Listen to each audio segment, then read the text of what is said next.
Dios les bendiga, hermanos, donde se encuentran en estos momentos. Hoy, que es un día que Dios ha hecho para que lo guardemos, aunque muchas religiones en el cristianismo moderno dice que tal día ya fue abolido, pero si usted lo busca en la Biblia, nunca ha sido abolido, porque los mandamientos, los estatutos, los decretos y la ordenanza del Creador son perpetuos, son para toda la vida, para la eternidad, aún después de la venida del Mashiach, del Mesías, del Señor, de Jesucristo, como usted lo quiera llamar. Estoy aquí tratando de contar algunas cosas. Yo duré en el cristianismo cierto tiempo enseñando en la Pentecostal y había muchos momentos en que decían cosas que no están en la Biblia, y como a veces en el cristianismo desgraciadamente no se lee la Biblia, simplemente uno es un oidor de lo que dice una persona que tiene un púlpito, una tarima en un lugar alto, y lo venera a ese más que a Dios. Lo ponemos a él más grande que Dios y pensamos que lo que él dice viene de parte de Dios, y no es así. Y eso me sucedía a mí. Yo he escuchado a los pastores, líderes o ungidos, como usted quiera llamarlo,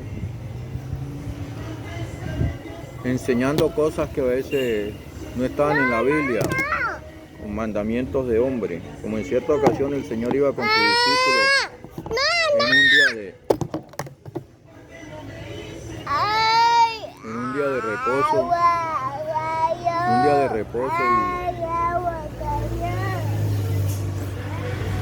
en un día de reposo, y se le acercaron algunos escribas y fariseos y le dijeron: ¿por qué tus discípulos, ellos estaban comiendo trigo, tenían hambre? Y dijeron: ¿por qué tus discípulos invalidan los mandamientos y los estatutos de los ancianos? Escuche bien lo que el Señor está diciendo, lo que le están diciendo al Señor. Los estatutos, los mandamientos, o sea, los preceptos de hombre, no de Dios. Y así sucede muchas veces. Muchos pastores que enseñan cuestiones de hombre, mandamientos de hombre, más la palabra de Dios está lejos de ellos. Y son cosas que a veces no le tenemos en cuenta, pensando que todas las cosas que hablan ciertas personas son de Dios, pero no es así de Dios. Pablo dice: si yo hablo algo que no está en el Tanat, sea yo anatema, o sea que si hay algo que no está en el Antiguo Testamento, en la Torá, él es anatema. Teniendo uno cuidado eso, que la palabra de Dios está sobre todas las cosas. También enseñan que los pactos fueron de Israel, ahora pasan a una iglesia, a una denominación o al cristianismo. Eso lo enseñan todas las ramas de todo el cristianismo moderno, llámese como se quiera llamar el cristianismo, la denominación que quieran en la que usted se encuentre en este momento. Y eso es falso, porque la Biblia dice otras cosas, que los pactos son de Israel. Y para eso le voy a leer un versículo de la Biblia, donde dice eso exactamente.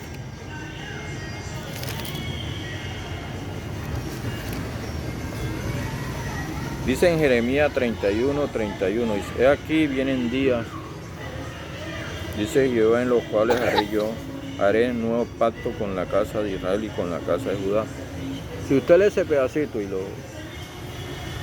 en verdad lee la Biblia, en verdad hay temor de Dios y le crea lo que Dios dice, se dará cuenta que aquí dice: he aquí, Jeremías 31:31 dice: he aquí vienen días, dice Jehová, en los cuales haré un nuevo pacto con la casa de Israel y con la casa de Judá.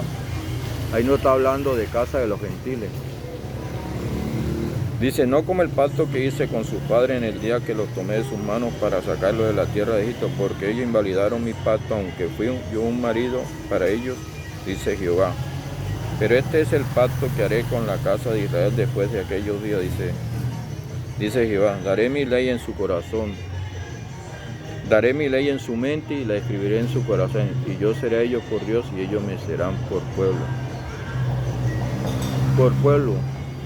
Ese pueblo es el pueblo de Israel. Israel es el pueblo santo de Dios. De Israel son las promesas. las promesas, los dones, y los dones son irrevocables. ¿Qué quiere decir irrevocable? Que nunca Dios lo va a quitar. Quien Dios se lo dio, a él le reclamará el Señor. Aunque Israel haya hecho lo que haya hecho y haga lo que quiera hacer, los pactos son de Israel, las herencias son de Israel. Si usted lee en Apocalipsis dice el Señor que la nueva Jerusalén descenderá del cielo, bajará del cielo. Ese es el mandato divino. Y háblale de las 12 puertas de las 12 tribus de Israel. No hay puerta de los gentiles. Y en Romano dice que nosotros tenemos que ser añadidos al pueblo de Israel. ¿Cómo podemos ser añadidos? Guardando su Torah, sus mandamientos, estatutos. Israel es el pueblo santo de Dios. Todo aquel que quiera ser salvo tiene que hacerse un israelita. Tiene que llegar a ser un hebreo como Abraham, el hombre de la fe de Dios. No como dicen que Dios le dio la espalda a Israel, no. También se habla de una falsa y mala interpretación del levantamiento de la iglesia para no pasar la tribulación. Pero en Mateo 24 dice lo contrario. Dice que después de aquellos días, ¿cuáles días? De la gran tribulación, aparecerá el Señor y lo verán todo el mundo, porque también en Marcos, en Hebreo, en Hechos de los Apóstoles, cuando los apóstoles, el Señor se iba y los apóstoles lo estaban mirando, habían 2 ángeles parados y dijeron: hermanos Galileos, ¿por qué miráis al cielo?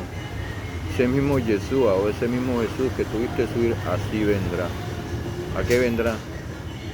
A separar la cizaña del trigo, a separar las cabras, las ovejas de las cabras.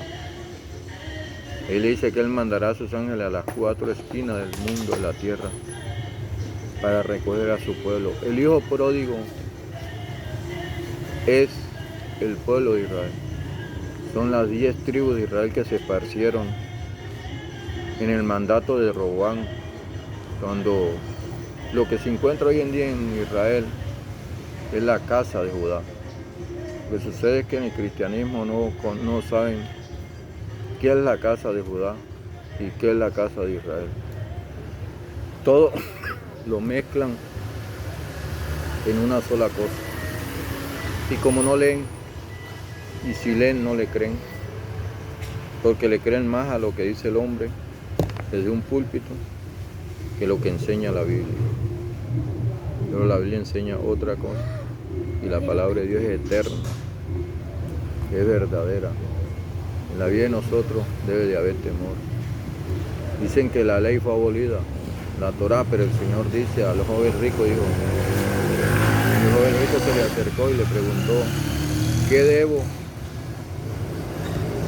de hacer para ser salvo? El Señor le dijo: tú conoces la Torá, has leído la Torá, has guardado la Torá, o sea, los mandamientos, que son 613, hasta donde yo tengo alcance, pero no te doy seguridad que sean la totalidad de ellos. Y él dijo: todo esto lo he guardado desde mi niñez. ¿Por qué? Porque era un hebreo de hebreo, un israelita. Dijo, el Señor lo amó. El Señor le dijo: vende lo que tiene y sígueme y tendrás la vida. Ahí no está aboliendo la Torá ni nada de eso. Simplemente que el joven rico tenía orgullo en su corazón, tenía ego, no amaba al prójimo como Dios mandaba. El Señor le estaba dando a entender que tenía que amar al prójimo, que está entre el segundo mandamiento más grande de la Torá. Él no en ningún momento estaba aboliendo la Torá, diciéndole que por el hecho de que usted tenga plata o no tenga, no puede sentirse ni más ni menos, porque en el Señor todos somos iguales. Las riquezas son de Dios. Él nos las da por nuestra obediencia, o se la da a otras personas que a veces no dicen ser cristianos, para que así de esa manera el mundo siga su orden como Él lo ha creado el Señor. Nosotros somos, Israel es el pueblo de Dios.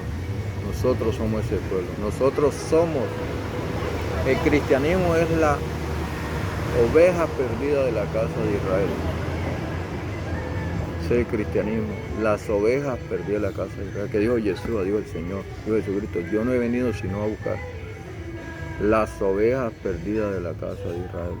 ¿Cuáles son esas ovejas perdidas? Si usted conoce mucho, sabe mucho.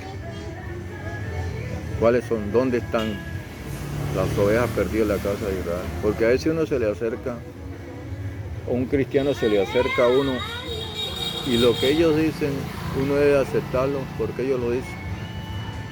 Porque ellos saben mucho. Y lo que ellos dicen viene de parte de Dios. Y la mayoría de veces son mandamientos de hombres. Son estatutos de hombres. Son decretos y ordenanzas de hombres. Como el cristiano no lee, se preocupa más por su vestimenta, sepulcro blanqueado, por tener una camisa manga larga, pues bien planchada, un pantalón. Los zapatos bien embolados y el corte bajito, bien motiladito y bien afeitado. Pues si llega una persona a enseñar en esta forma, como estoy yo con un suéter, tengo una sudadera, estoy en chancleta, entonces no soy de Dios, porque supuestamente la ropa es la que me hace santo, no lo de adentro hacia afuera. Pero Juan el Bautista, cuando dio su mensaje, dijo que vinieron a ver un hombre bien vestido. Eso están allá en la farándula, en Hollywood. ¿Qué vinieron a ver? Aquí lo que hay es una caña sacudida por el viento. Juan el Bautista se presentó de una manera muy peculiar, una manera diferente a la que usted se imagina. Y en cierta ocasión el Señor se refirió a los religiosos como sepulcro blanqueado. Se preocupan por mostrar su apariencia física, pero dentro de su vida, adentro, hay inmundicia, hay odio, hay orgullo, hay enemistad, hay pleito, hay cuento, hay contienda, hay celo, hay odio, hay usura, hay fornicación, hay adulterio, hay robo, hay mentira, hay engaño. Eso se refiere al Señor. Mire, le voy a leer otro versículo sobre el Shabbat o el sábado. En Isaías 58 dice, en el versículo 13 dice, si retrajeres del día de reposo tu pie de hacer tu voluntad en mi día santo, y lo llamares delicia santa, glorioso de Jehová, y lo venerares no andando en tus propios caminos, ni buscando tu voluntad, ni hablando tus propias palabras. Escuchen, entonces te deleitarás en Jehová, y yo te haré subir sobre las alturas de la tierra, y te daré a comer la heredad de Jacob, tu padre, porque la boca de Jehová lo ha dicho. Alejandro, lo ha dicho. Bueno, hermano, hasta aquí el corto mensaje. Dios lo bendiga. Shabbat Shalom.